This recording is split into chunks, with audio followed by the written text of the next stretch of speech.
Going on YouTube? Alright, here's what we're doing today. We're cracking a Trapjaw Classics that are getting up on the shelf. So yeah, let's take a look at these things. I'll spin the camera around. Look at that, you can see right there. Yeah, I'll spin the camera around. We'll take a look at them. I actually have 3 of these things now. I ended up getting a really good deal on one, so I can justify cracking it open now. If you look on eBay for sold listings, these are nuts. But yeah, Trapjaw Classics. Let's get into it. All right, here's our Trapjaw. Like I said, I've got a couple of them. So this one's minty mint. Mint. Doesn't even look like there was much done to it. So that stays on the wall. This is the other one that I was eventually going to put on the wall. But that one came, this is the cheap one, which is crazy. This is the most, the nicest one that I have. This one's going to end up probably either I'll show you when I open it, but there's actually 2 figures in here, but it's just, you need the body. There's a head swap and an arm swap and stuff to make a Cronus and a Trapjaw. So if you have 2 of them, you can make Cronus, which was Trapjaw before. Well, here, let's get into it. Let's do this. I love doing this shit.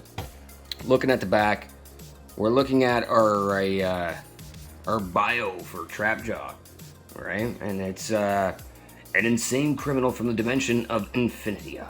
Or Infinita? I don't know, whatever.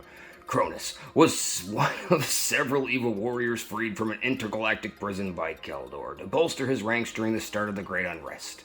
After serving Keldor for years, Cronus grew ambitious and raised an army of his own to challenge his master. Now a powerful overlord of evil, Skeletor, defeated Cronus, breaking his jaw and arm and leaving him for dead. Found and rebuilt by Triclops, Cronus was transformed by him into Trapjaw, a man with combat weapons and an iron jaw. Yeah, I'm a fucking giant dork. Anyway, so let's crack this thing open and yeah, take a look at him. Bam! So here's our Trapjaw.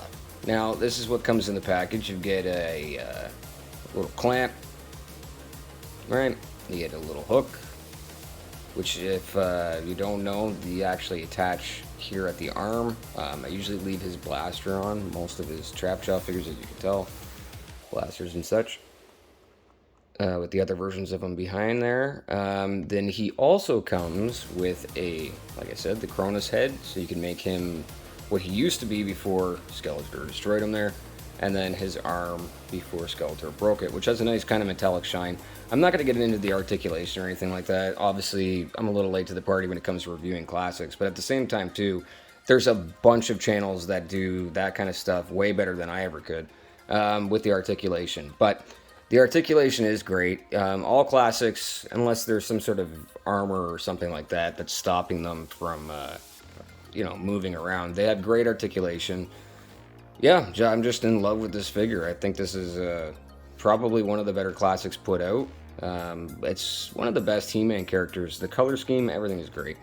And the other thing you can do too is if you have some of the weapons packs or some of the extra characters, you can get these Hurricane Hordak kind of attachments, but for Trapjaw, right? So they have the same sort of piece. You could put, that at the end of there. You could put that. You could put some balls. Who doesn't want balls in their hand, right? And do some pretty cool posabilities. Some pretty cool poses and different war scenarios and stuff, right? So let's put on the Cronus head and the Cronus arm, take a look at that, and then we'll line up some Trapjaws together and kind of take a look at them all. Alright, so now there's Cronus. So, yeah.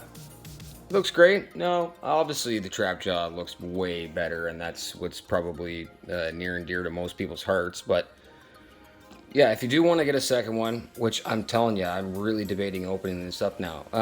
They don't have a little gun for them, so you can either, you know, throw something in there like that. You can take like a 1-dar gun.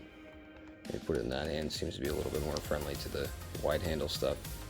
Yeah, I don't know. That doesn't look great, but you could probably mess around with some of your weapons packs, or mess around with a few extras that get thrown in, like that first little silver gun was from the Battleground Tila or something like that. But yeah, so if you want to make it more of a traditional Cronus, you can give them a blaster and put them on your shelf. But to be honest, I love this head. There's just something about it. Trapjaw's awesome. So here we have a Masterverse, which is the most recent Trapjaw put out.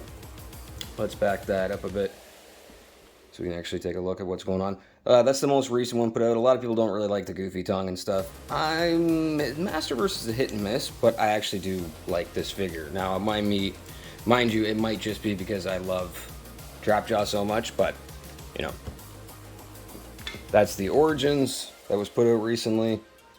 Great figure, nice throwback to the original. This is a Super 7 reaction style. I think that was the blind box figures. That's the Super 7 filmation style that was put out on what looked like the original cards, and then there's our vintage Trapjaw. So, all in all, I am really excited and glad that I put that deal out there with that guy and got one cheap. So, we're gonna throw that on the display.